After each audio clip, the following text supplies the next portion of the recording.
Petrol पंपावर अचानक रांग लागलेली, एटीएमच्या बाहेरही तशीच गर्दी, घराघरात एकच चर्चा, गॅस आहे ना अजून, संपला तर मिळेल का? मोबाईलवर मेसेज फिरायला लागलेले, पुन्हा लॉकडाऊन लागणार, सगळं थांबणार, आताच सामान भरून ठेवा. आणि वातावरणात हळूहळू पॅनिक पसरायला सुरुवात झाली. कारण काय तर युद्ध. आणि त्याहून मोठं कारण म्हणजे पंतप्रधान नरेंद्र मोदी यांनी लोकसभेत केलेलं वक्तव्य.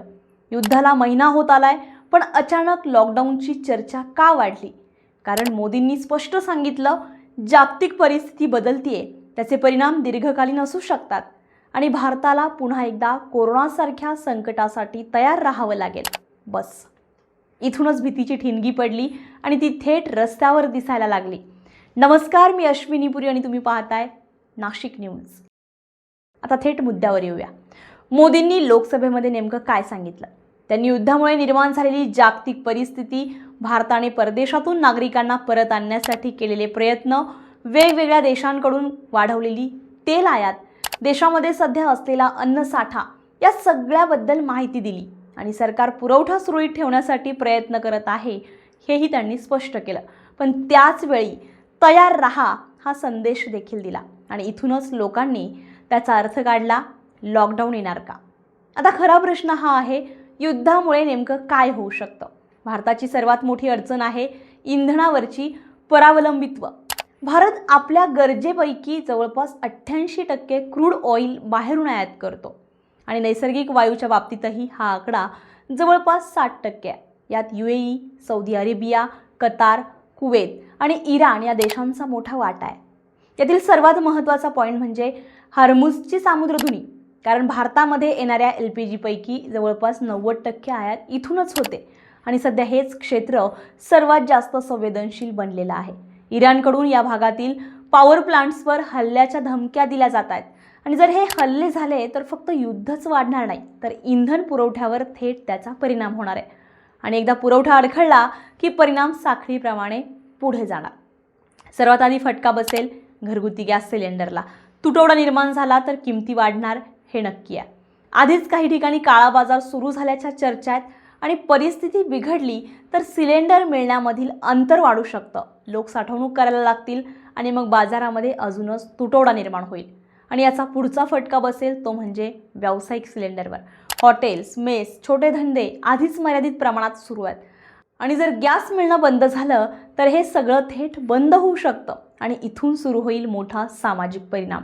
घरापासून दूर राहणारे विद्यार्थी, नोकरदार, त्यांच्यासाठी जेवणाचा प्रश्न निर्माण होईल. हळूहळू कॉलेजेस, कंपन्या बंद करण्याची वेळ येऊ शकते आणि मग पुन्हा एकदा तीच परिस्थिती. लोक आपल्या गावाकडे परतू लागतील.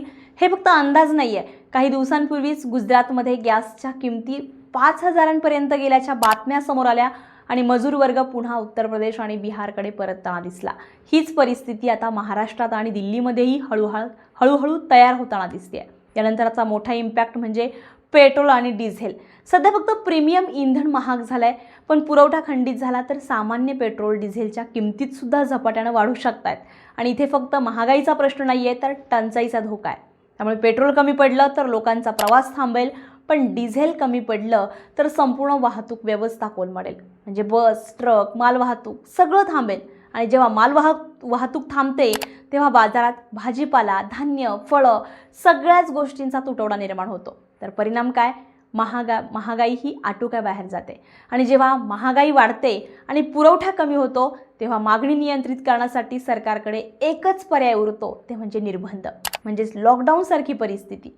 दरम्यान डोनाल्ड ट्रम्प यांनी काही दिवस हल्ले टाळण्याबाबत चर्चा सुरू असल्याचं सांगितलं असलं तरी इराणकडून ठोस सकारात्मक प्रतिसाद दिसत नाहीये. त्यामुळे युद्ध लांबण्याची शक्यता अजूनही कायम आहे.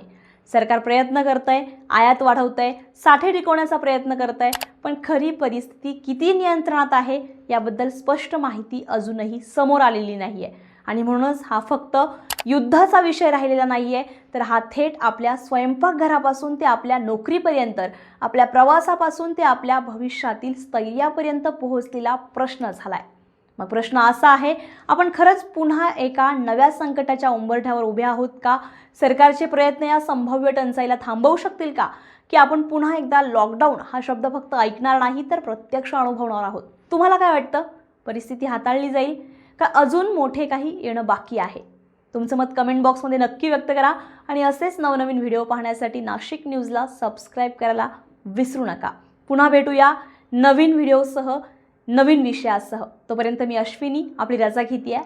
नमस्कार.